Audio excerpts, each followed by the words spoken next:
Hi guys, Macman here.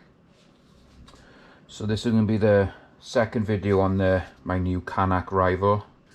I did the unboxing and showed it a little bit earlier. So this time now we wanna mount this little red dot. So it's the first time I've ever had a red dot on a pistol. First time I've ever mounted a red dot on a pistol. So I've watched some videos, I've been reading the instructions. So here we go. So first thing, we have to take off the main plate. So they do supply tools, but I must admit, being a Mac guy, Mac man, I like to use Mac tools. They are more expensive, but the fit, when these little torque bits fit in these screws, they fit perfectly. Less likely to round off, and it's well worth spending the extra money on buying good tools to be doing these jobs, because at the end of the day you just don't want to be stripping stuff out, damaging anything. So I always use the better tools. So there we go. So there's the top plate off, and it comes with a couple of screws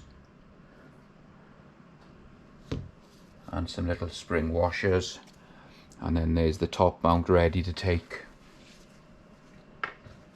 the plate that canik supply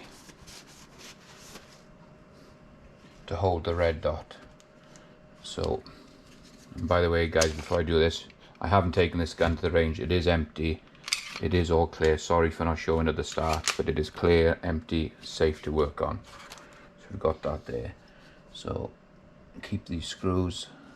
There's a little spring washer here, and canik say in the instructions, make sure you use their screws when you put in these plates and everything back on.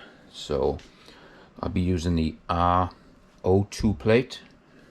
This is the one that seems to be perfect for this red dot. It comes with two little holes in the top that line up with the two pins in the front. When it's mounted on, you can see that the holes going through the red dot into the plate line up perfectly. It sits there and everything's great. So, and then this one then is going to actually sit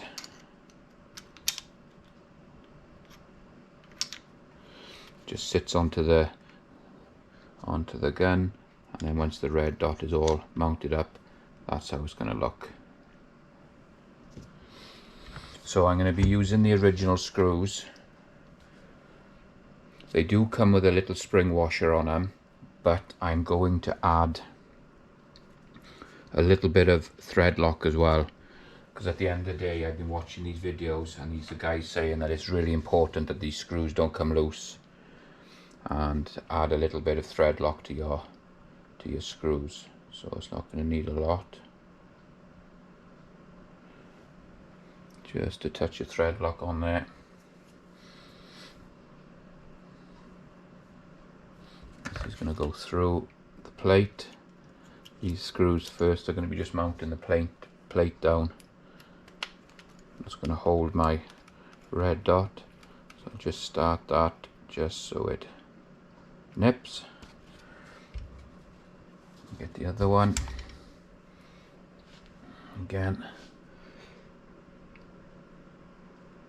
Just a touch of thread lock on there.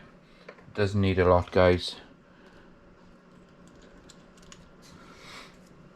So again, let's screw that one down just so it starts. And I was reading through the instructions from canik, and it actually doesn't give me a torque setting for these screws. I'm just going to nip these up just so they're snug. They don't actually give me a torque setting. But when I've read through the holoson instructions, it does say tighten up to your slide to 15 inch-pounds using a non-permanent medium blue thread lock, which you see me using the thread lock, and I have a torque screwdriver. It starts at 16 foot-pounds, so I've got it set at 16 foot-pounds. I'm going to add it to it, and now we can go in, and I'm going to just torque these to just nip these screws up, so just turn it a little bit just to start them so they tighten up, and then I can go in and tighten them to the 16 foot-pounds that they recommend in the holoson book. So if you see this will break away now.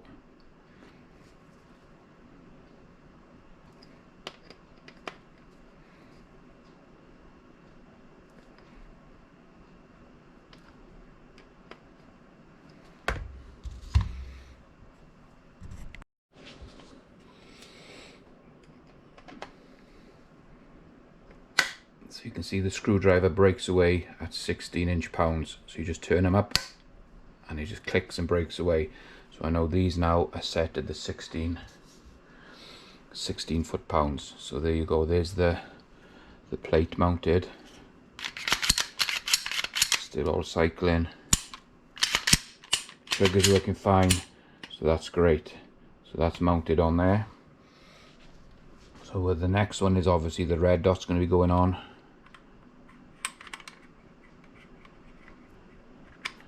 It just sits there.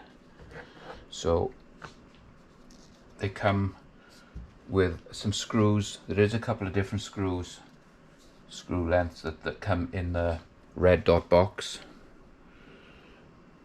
If you can see that there, one is quite a bit shorter than the other one, and I've already checked, so I'm going to need the slightly longer screws. So they've already got thread lock on them and it's all dried. I'm not sure how safe it's going to be, so I'm just going to add a fresh touch of thread lock to them.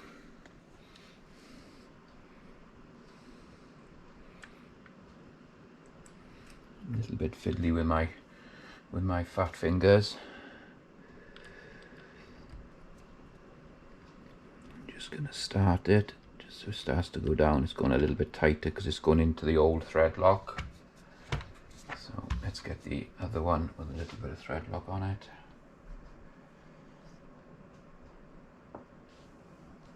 I just put an extra dab so there's some fresh on there.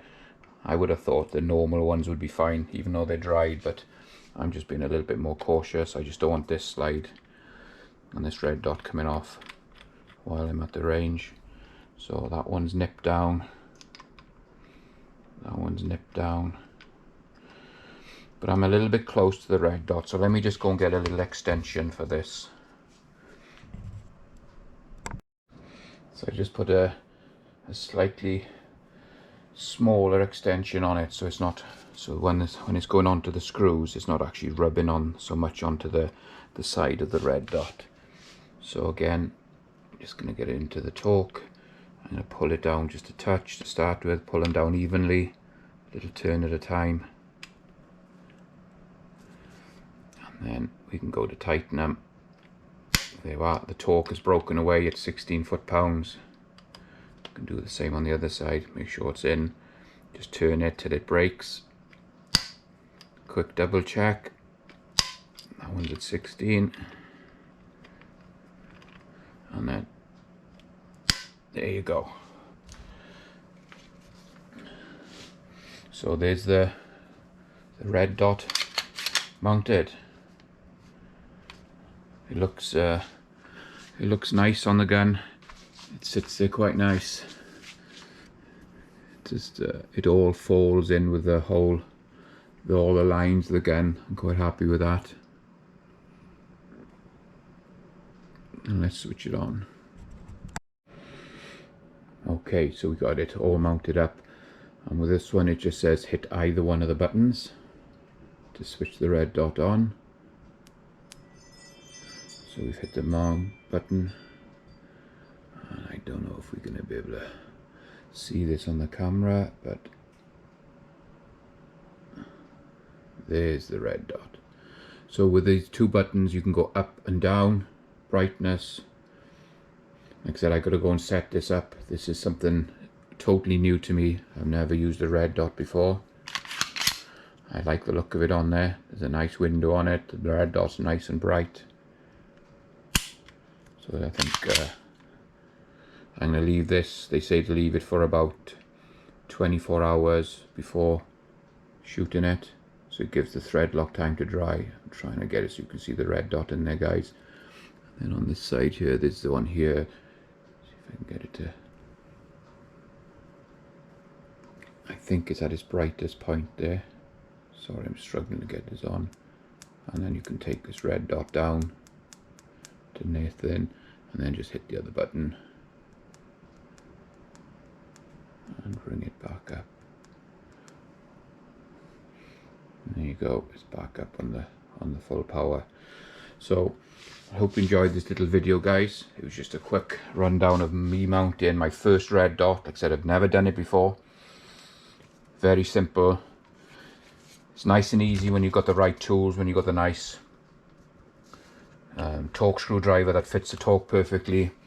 You can use a screwdriver torque wrench so you know the torque is perfect. And yeah, hopefully next weekend we can get out and we can run this one, see how it runs with a few different ammos. We'll do another video on it. But so far I'm liking it. I love the way the red dot looks on there. Really happy with that. Hope you enjoyed the video, guys. Like and subscribe, I do appreciate it. Also my channel over on Rumble is just Macman039, reloading, no space, just one complete word, and all these videos are going to be up, so if we ever lose the YouTube channel, you can see everything over on Rumble as well. That's great. Thanks for watching, guys, and have a great weekend.